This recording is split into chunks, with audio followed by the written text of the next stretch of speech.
Well, hello there, ladies and gentlemen. Today I'm going to do a quick run through of a few crypto assets, starting with Bitcoin, the king of all assets, and then ending with Solana. As I'm sure you are aware, Solana has been absolutely ripping bearish faces off, so I did a bit of digging to compile a few things that can explain why that may be. So sit back, get comfortable, and let's dive in.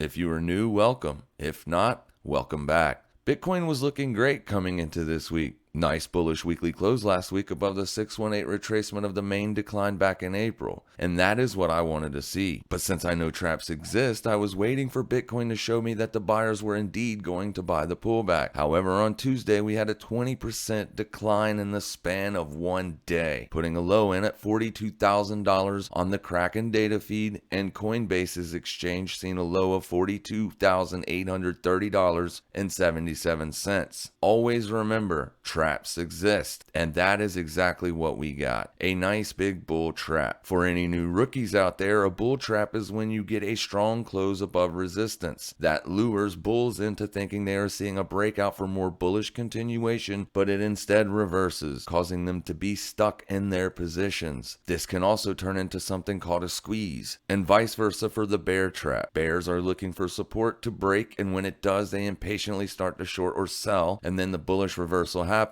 This in turn will cause the trap bears to have their positions liquidated, and thus the squeeze begins in the form of a rapid reversal. Now, how far the squeeze goes will depend on the size of the positions being liquidated. It's ingenious if you think about it. Also, you can implement this into your own strategy simply by being patient. So that's what we're doing, waiting. Sunday's close was the weekly close, and as you can see, we got that close above the 618. Monday gave us a bit of continuation, closing the day out at $52,802.03. Then Tuesday happened. So what are you looking for, bub? Well, I'm glad you asked, dear viewer. I am looking for a resistance test and possible hold. This needs to happen before we can look for any bearish positions. The daily support is still going to be $43,829.14 until you get a daily close below it. These traps or squeezes can take several days to play out, so we're basically just waiting. The bullish case for Bitcoin is, well, you have a few moving averages beneath you, the 50, 100, and 200 EMAs all below price, but you have lost the 21 and you are below the 50 on the RSI. But that's just on the daily time frame. The 3-day and weekly charts are still bullish, meaning you're above the 50 RSI and all your moving averages are at this time still situated under price. Also, there is a key descending trend line that comes off the top on April 14th, tacked to the high on May the 10th. Most will be expecting this level to hold if price gets back down there. There is an old swing high at 42,605 and a daily demand zone at 39,149, but it can and might take a bit of time for any of this to come into play, so it will be a waiting game for now. Unfortunately, I'm leaning a bit more towards the bearish side of things based mostly on where the 2-week candle closes, and that happens tomorrow. We have a bearish engulfing, aka outside candle right now, and if you look back to the April 12th 2-week closure, you see how it closed as an engulfing as well. The following candle was a pullback candle, and then wha-bam, big trending candle to the downside. It's true we did exhaust the sellers at the yearly open, but it traded right back up into a 2-week supply zone and reacted in the way that suggests the sellers are here. If you turn on log scale, you can see that price almost touched that descending trend line, but turn it off and it's not even close. Now, I am not calling a top. I am only analyzing what I see. This can all be reversed with a bullish close on the 2-week candle above 48,817. But in the here and now, we will be waiting for more clarity. No need to get in a hurry. These big macro moves take time to set up. If we get this close, we will be watching smaller time frames for topping formations. Moving on to Cardano, ADA USD took out daily support at $2.43 with yesterday's close. Big strong bullish move today all the way back up into old 3-day support at 277. We get the 3-day close tomorrow, so a close above 277 tomorrow would be good for ADA. The technicals still look okay for Cardano. Tomorrow's close will be important. On Ethereum, it's not looking so good. I was watching the last two 4-hour supply zones, aka Heath levels, on ETH on this move up. You can see last 4-hour supply acted as resistance as ETH traded back up into it, and it's been selling off ever since. Today is seeing a bit of a cool off period, trading higher, but I have to say it doesn't look great. Yesterday's candle hit 3-day support support, and that's why you're seeing a bounce today. But like I said, not looking hot. 3-day support is at 3142.09. Link tested weekly support yesterday at 2778. So you are getting a bounce on this one today as well. These are to be looked at as relief rallies only until you start taking out higher time frame resistance levels. So please be careful. Luna, big strong close yesterday, but as I said before, be very careful because we know traps exist. This asset, along with Solana, have been absolutely flying as of late. I'm pretty sure this one is flying because of Solana, and that's all great.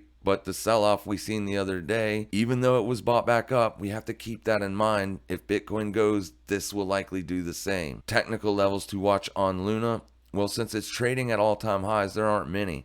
Last daily swing high is at 35.04, and the last daily demand is at 32.32. So those will be the near-term prices to watch if you are looking for support. Keep in mind this asset is up a staggering 1,037% since the lows put in on May the 23rd. Obviously it can go higher, but please be honest to yourself. You have more than likely missed the trade. Solana, the high flyer, up 1,048% since May 23rd. Now I did some digging and the consensus seems to be the same. So far what I have found is there seems to be a few different things that you could say is the reason Solana seen a massive run the last 2 months. Solana moved into NFTs with Degenerate Apes, a collection of costumed apes with various features. At the time of when the article I read was written, the trading volume hit over 66 million. Since those cells needed to be in SOL, that in itself could give Solana a bump on the charts. There are over 400 projects built on Solana's network. Various DeFi applications like FTX and Alameda Research, who built their decentralized cryptocurrency exchange called ETHEREUM on the network, which hosts a popular stablecoin USDC.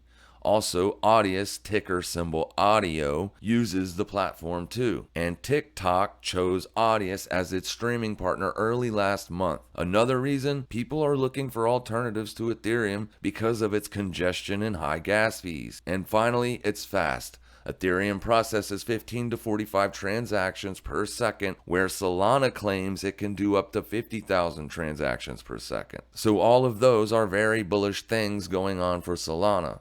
But is it coming to an end? We shall see. If you are looking for bullish continuation, then the near-term daily supports should be 139.01, 108.24, 94.27, and finally 70.51. It looks like it may be running out of steam to me though on the smaller time frames. And like all other crypto assets, Bitcoin's direction can affect theirs. Once again, remain vigilant. Keep an eye on your downside risk. This thing can go higher, but it can also fall like a rock. It has closed up for the last 8 straight weeks. The clear and present danger for Solana is exhaustion risk. If any of this was helpful, crush the like button, and for more of this type of content, hit the subscribe button as well as the bell icon for alerts when I go live or upload jewels like this. Thank you so much for your time. Make sure you trade safe, trade smart, and happy trading, everybody.